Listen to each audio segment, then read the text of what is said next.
height to 12. Let's see what this ends up doing. All right, from the side, we'll go ahead and put this in place, hold down X, and it should snap to that center point right there.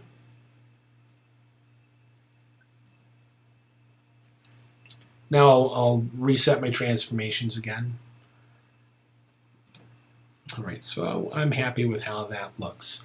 Now I'm going to come over to my deformation tab, and I'm going to apply a bend modifier to this. I'll go ahead and play around with the curvature just a little bit right here. All right, just so we know along which axis we're going to initially start the bend. I'm going to take my low bound, and I'm actually going to zero that out. I'm going to take my high bound, and I'm going to try and max that out. Now I'm going to play around with these settings and see if I can't get a bend here.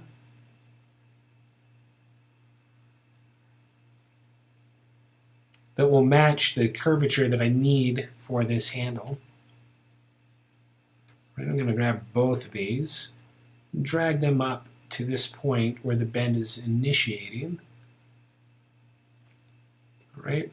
Now the cool thing is I have this bend applied to it, but I can still, I believe, come to my polycylinder inputs and play around with the subdivision height and see if lessening that height is going to give us any more desired results, and it doesn't look like it is.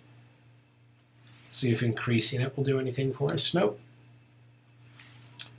So I'll go ahead and set that back to 40. I think what I'll go ahead and try and do now is actually grab some of these faces and delete them. Come back in here, let's grab that bend, play around a little bit more with that curvature.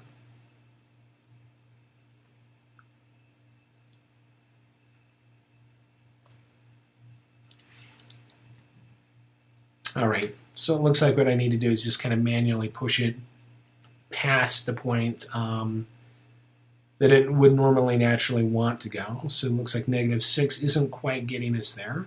All right, I want to at least have one edge that represents an approximate 90-degree angle right here.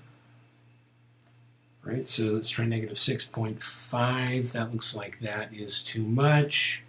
Let's try -6.25. Looks like that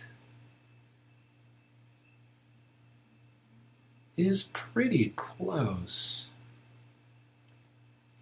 Let's come in here and delete these additional faces.